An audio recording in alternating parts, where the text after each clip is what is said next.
नमस्कार दर्शकों, आप देख रहे हैं सारस न्यूज। नजर डालते हैं आज की मुख्य खबरों पर।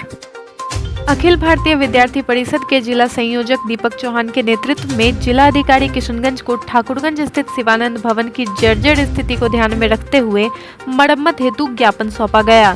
तो वहीं ठाकुरगंज अखिल भारतीय विद्यार्थी परिषद इकाई के नगर मंत्री राहुल पासवान के द्वारा नगर पंचायत कार्यपालक पदाधिकारी को ठाकुरगंज स्थित शिवानंद भवन की जर्जर स्थिति को ध्यान में रखते हुए मरम्मत के लिए ज्ञापन सौंपा गया, जिसमें शिवानंद भवन के विद्यार्थी परिषद के कार्यालय की जर्जर स्थिति की व्याख्या की गई एवं तत्काल मरम्मत करने की अनुमति जिला अधिकारी किशनगंज एवं कार्यपालक पदाधिकारी नगर पंचायत ठाकुरगंज के द्वारा आवेदन के रूप में मांगी गई। सोमवार को वन महोत्सव के अवसर पर प्रखंड कार्यालय परिसर में अवस्थित मनरेगा कार्यालय के सामने वृक्षारोपण किया गया। वन महोत्सव के तहत ब्लॉक स्तर पर पौधारोपण का कार्य डीएम के आदेश पर अंचल अधिकारी ओम प्रकाश भगत एवं मनरेगा के कार्यक्रम पदाधिकारी सुशील कुमार सिद्धू की उपस्थिति में आयोजित की गई। इस अवसर पर अंचल अधिकारी ओम प्रकाश भगत ने मानव जीवन के लिए वन के महत्व पर प्रकाश डालते हुए कहा कि आधुनिक युग में जिस प्रकार हम लोग पेड़ पौधों को अपने स्वार्थ के लिए काटते चले जा रहे हैं, वो मानव सभ्यता के लिए घातक है। वृक्षों का हमारे जीवन में महत्वपूर्ण स्थान है। इसे बचाए रखना ही नहीं बल्कि इसका विस्तार भी जरूरी है। नेपाल के पर्वतीय क्षेत्रों तथा प्रखंड में हो रहे भारी वर्षा के कारण प्रखंड अंतर्गत बहने वाली मेची, महानंदा, चेंगा आदि नदियों का जलस्तर बढ़ रहा है। नदियों का जलस्तर बढ़ने पर कई जगहों पर कटाव की गति तेज हो रही है। इसको लेकर जिला प्रशासन पूरी तरह सतर्क है। इसी को लेकर सोमवार की सुबह सीओ ओम प्रकाश भगत व एसडीआरएफ के इंस्पेक्टर मनोज कुमार सिंह के नेतृत्व में एक टीम ने ठाकुरगंज अंचल अंतर्गत बहने वाली विभिन्न नदियों में हो रहे जलस्तर की वृद्धि और कटाव स्थल का निरीक्षण किया। सोमवार को समाहर्ता किशनगंज श्रीकांत शास्त्री के द्वारा समाहरणालय सभाकक्ष में सभी अंचलाधिकारी के कार्यों, राजस्व संग्रहण, कृषि गणना एवं नीलाम पत्रवाद से संबंधित कार्यों की समीक्षा की गई।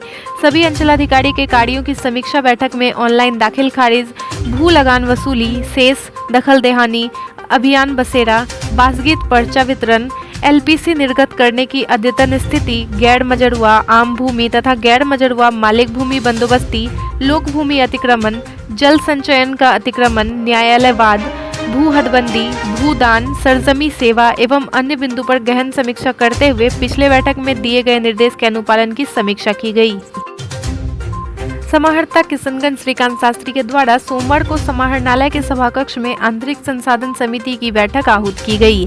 आंतरिक संसाधन समिति की बैठक में राजस्व संग्रहण के बिंदु पर विभागवार समीक्षा हुई।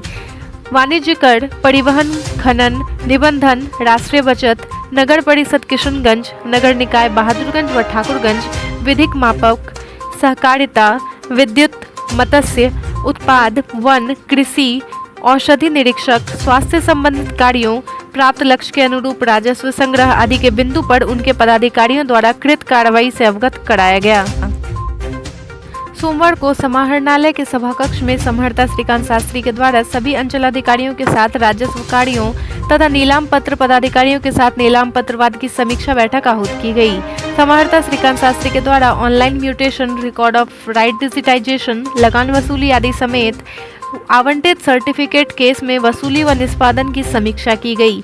सभी उपस्थित पदाधिकारियों को राजस्व वसूली अभियान में तेजी लाने का निर्देश दिया गया ताकि वार्षिक लक्ष्य को प्राप्त किया जा सके। किशनगंज के जागीर बस्ती शाहपुर गांव में एक व्यक्ति तौसीफ आलम सर्पदंश का शिकार हो गया, जिसके बाद आनन फानन में उसके परिजनों ने प्राथमिक घरेलू इलाज शुरू कर दिया। पैर में काटे गए सांप का विष उतारने के लिए घर के लोगों ने ब्लेड से उस स्थान को चीर दिया, मगर जानकारी के अभाव में सर्पदंश शिकार व्यक्ति के पैर का नस कट गया, जिससे अत्यधिक खून बहने से तौसीफ आलम की स्थिति गंभीर हो गई है। वहीं स्थिति को देख परिजनों ने उसे सदर अस्पताल में भर्ती कराया है। बागडोगरा के किरण चंद्र चाय बागान के नाले से एक विशाल अजगर को बरामद किया गया है।